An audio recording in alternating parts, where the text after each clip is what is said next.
अरे फूफा के फोन कर लिए खेलरो के आवेल कहलिए मुरानवा में। बउआ के फुआ जी हैं, इतना लग रही है श्रीदेवी को फेल कर रही है रे। आई ऐश्वर्या राय को फेल कर रही है। जोरदार ताली हो जाए बउआ के फुआ के लिए। यहाँ पे आपको बहुत सारे भाई लोग होंगे, बुरा नहीं मानने का। आज खुशी का दिन है, खुशी में बांट देना है। कुछ भी बोला जाए मंच के माध्यम से कान पकड़ के क्षमा चाहते हैं।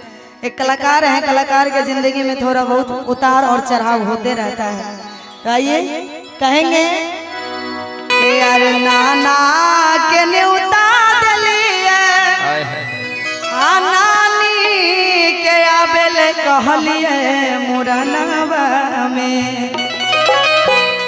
अतैयो ने अइले नानी हर जइया मोरन के बेरिया। तैयो ने अइले नानी हर जइया मोरन के बेरिया। नाना के न्योता दिलिए नानी के आवेल कहलिए मुरानवा में।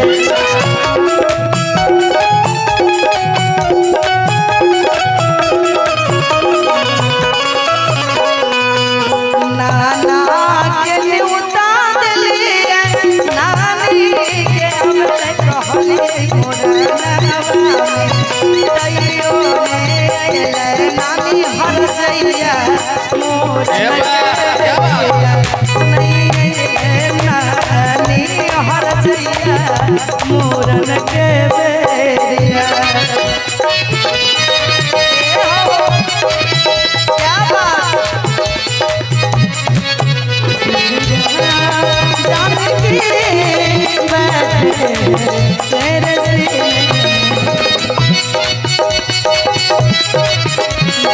लो मेरे दिल के नगीने जानकी बैठे मेरे सीने में। क्या बात है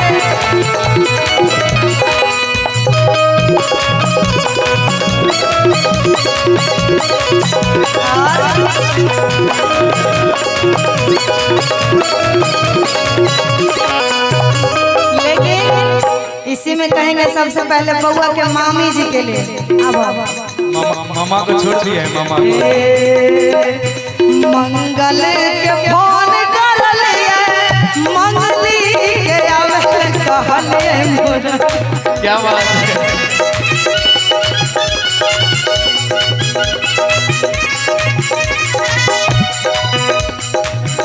मंगल के फोन कर लिए मामी के आवेल कहलिए मुरानवा में।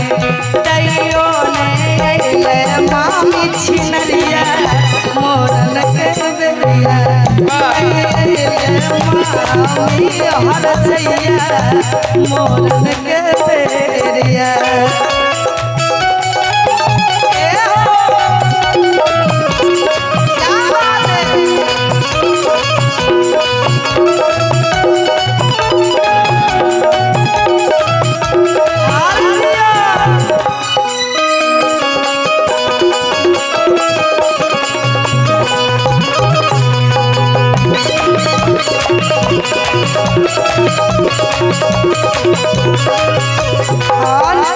बउआ के फुआ के लिए एक और प्यारा सलाह। आइए आपका नाम?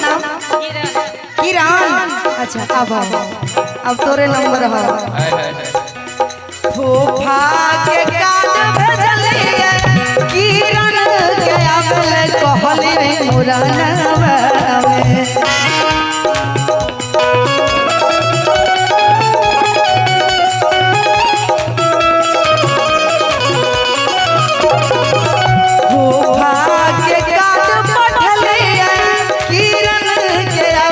कहलिए मुरानवा में। नहीं अइले किरण खेलरिया मोरन के बेरिया। तैयो ने अइले किरण छिनरिया मोरन के बेरिया। लेकिन किरण जी के लिए इतना छोटा गाली अच्छा नहीं लगता, इसे तो लेवल में होगा तो और अच्छा थोड़ा लगेगा। बड़ा हो ना थोड़ा सा बड़ा होना चाहिए। थोड़ा सा। हाँ ओ अरे बउआ मुरनवा कब सो भेला,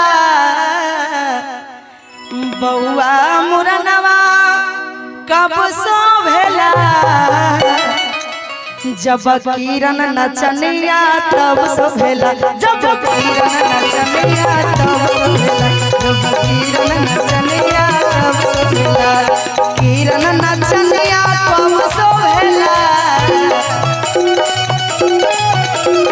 किरण नचनिया तब सो भेगा, जब फूफा ढोलकिया तब सो भेगा, जब फूफा ढोलकिया तब सो भेगा।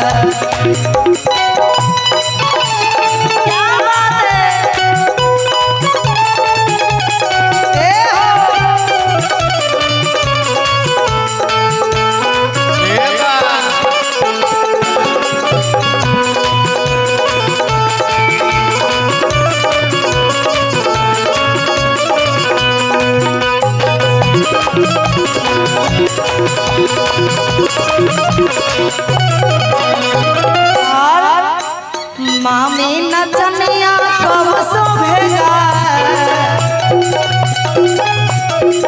मामी नचनिया कब सो भेगा।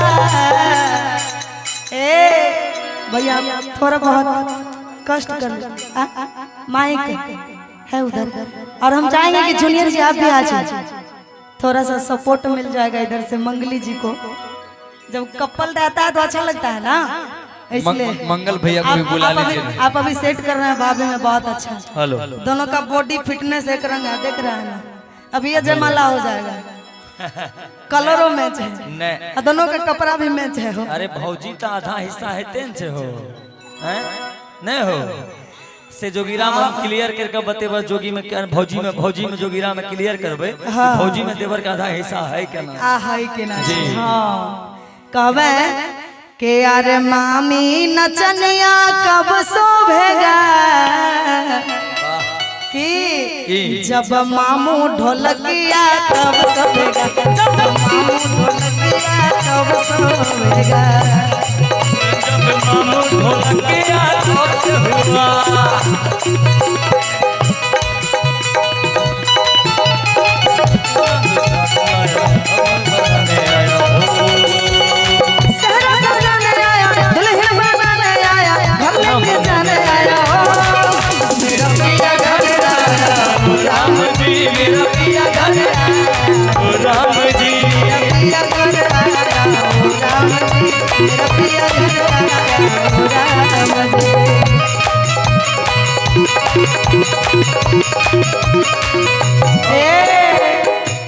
अब बउआ के पापा के लिए प्यारा चलाएंगे भैया,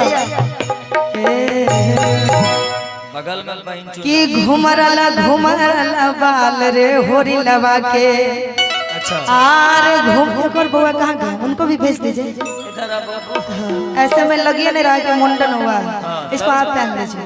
हमरा पर ठीक लगता, हमरा केस में ऑलरेडी लगता है कि हम टोपी पहन ले हैं, हमरा में लग रहा है ओरिजिनल टोपी पहन ले हैं, ये मजाक ओ कि घुमरला घुमरला बाल रे होरी लगा के, घुमरला घुमरला बाल रे होरी लगा के। अच्छा घुमरला घुमरला केसरे होरी लगा के, घुमरला केसरे होरी लगा के, घुमरला घुमरला बाल रे होरी लगा के, घुमरला घुमरला बाल रे होरी लगा के, घुमरला घुमरला केसरे होरी लगा के, घुमरला घुमरला बाल रे होरी लगा के। क्या बात है, क्या बात है,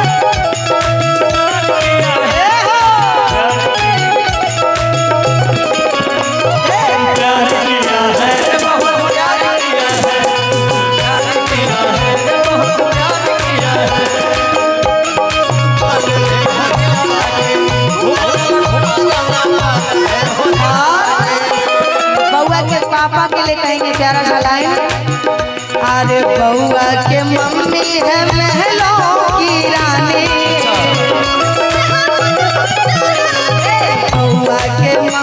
है महलों की रानी।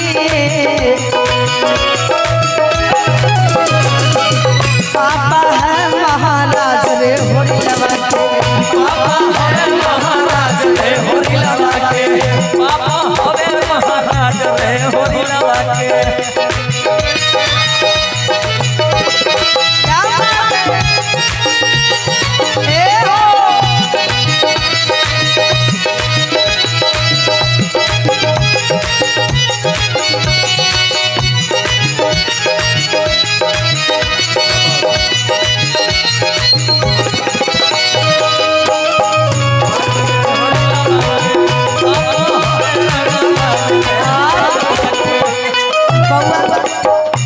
बउआ के फुआ के लिए सुंदर सा लाइन। और ये सब एकदम, ये सब जो है एकदम से यूनिक है। जब सुनिएगा तो एकदम से पहला नंबर तो जूनियर जी के मुंह पे हंसी आएगा, और जितने लोग हैं सबके मुंह पे आएगा। कहेंगे बउआ के फुआ लगे नंदनी शर्मा,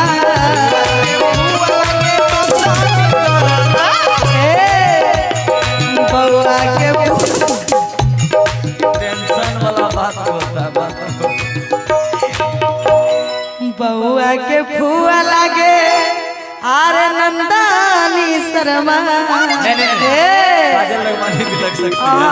अब फूफा है जूनियर खेसारी रे होरी लगा के, फूफा है गौरव लाल रे होरी लगा के, फूफा है गौरव लाल रे होरी लगा के, फूफा है गौरव लाल रे होरी लगा के।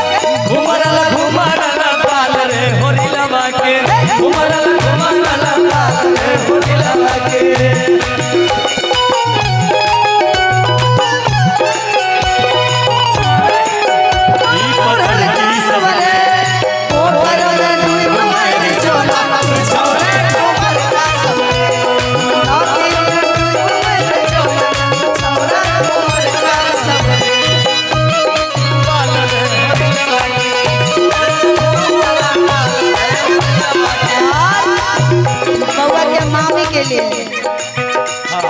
बउआ के मामी लागे श्री बल्ली, बउआ के मामी लागे श्री बल्ली।